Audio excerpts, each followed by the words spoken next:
Assalamualaikum warahmatullahi wabarakatuh. Halo sobat hebat, salam literasi. Perkenalkan, nama saya Rici Putri dari SMP Negeri 1 Paseh, Subrayon 7. Di sini saya akan mereview buku yang berjudul Pecahan Pecah. Buku ini memiliki 124 halaman. Buku ini ditulis atau penulisnya yang bernama Anwar Khairil. Buku ini diterbitkan oleh CV Citra Unggul Laksana. Di sini saya akan mereview buku dengan teknik AI, yaitu alasan, isi, dan hikmah.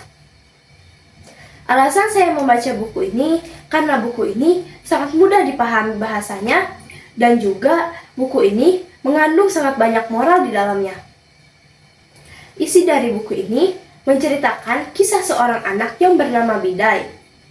Bidai ini sudah ditinggalkan oleh ayahnya sejak ia masih kecil. Namun, Bidai tetap tegar hidupnya bersama ibunya. Bidai adalah seorang anak yang sangat rajin beribadah dan tekun untuk belajar. Bidai mempunyai sepupu bernama Intan. Intan sudah disayangi oleh Bidai sebagaimana Intan itu adalah adiknya sendiri. Namun, mamahnya Intan sangat membenci pada Bidai karena takut Bidai akan mencintai Intan untuk dijadikan istrinya. Namun, Bidai tidak merasa seperti itu karena Bidai merasa sayang kepada Intan sebagaimana ia itu adiknya. Pada suatu saat hari itu, Bidai sudah mulai dewasa dan mereka pun sudah pisah rumah. Tapi Bidai merasa jika ia mempunyai perasaan kepada Intan. Namun perasaan ini beda, bukan untuk adiknya, tapi untuk dia mencintai Intan sebagaimana ia itu menjadi istrinya. Lalu Bidai ingin melamar Intan dengan cara yang sangat baik. Keluarganya pun sudah mempersiapkannya dengan baik untuk bertemu keluarganya Intan.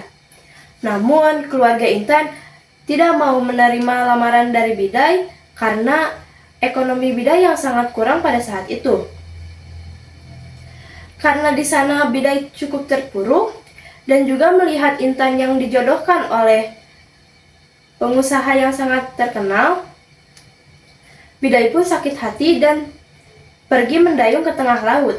Pada saat di tengah laut, Bidai terkena ombak yang sangat besar sehingga ia terbawa oleh arus dan juga dia tidak sadarkan diri pada saat itu juga.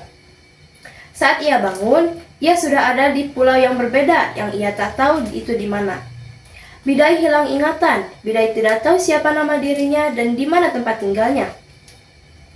Pada saat itu, Bidai ditemukan oleh seorang kakek-kakek yang juga itu menjadi ayah angkatnya pada saat itu. Setelah itu, Bidai hidup bersama ayah angkatnya dan menjadikannya ayah angkatnya itu sebagai ayah kandungnya sendiri karena Bidai tidak tahu ayah kandungnya itu siapa.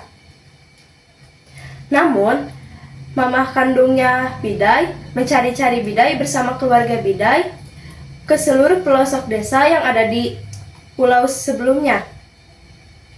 Namun, hasilnya nihil. Bidai tidak ditemukan di mana-mana. Tapi Bidai tidak tahu bahwa ia memiliki keluarga lain selain keluarga ayah angkatnya. Ayah angkatnya sangat baik kepada Bidai sehingga ia dipertemukan oleh seorang gadis yang bernama Sri Harti. Bidai sangat sayang kepada Sri Harti, tapi sayangnya ini bukan sayang untuk rasa istri, tapi ia sangat sayang untuk sebagai teman atau sahabatnya. Ia sangat erat persahabatannya dengan Sri Harti. Namun, ada kekasihnya Sri Harti yang bernama Daniel. Ia ingin mencoba membunuh Bidai karena Bidai terlalu dekat dengan Sri Harti. Setelah itu, Daniel mencoba menerkam Bidai di bagian perutnya, sehingga Bidai dilarikan ke rumah sakit. Bidai tak sadarkan diri berhari-hari, dan saat ia bangun, ada Mawar, yaitu ibu kandungnya yang sudah menunggu ia sampai ia bangun. Dan juga ada Intan di sisinya yang sedang melihat Bidai bangun tersebut. Hikmah dari buku ini yaitu pentingnya komunikasi dalam keluarga dan juga hilangkan rasa keegoisan karena bisa saja membuat kita terpecah belah di dalam keharmonisan keluarga tersebut.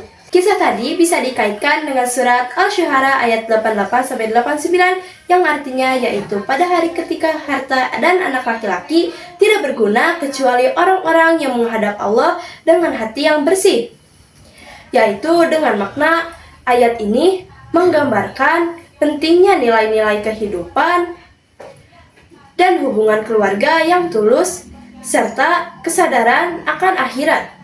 Dicukupkan dari saya. Wassalamualaikum warahmatullahi wabarakatuh.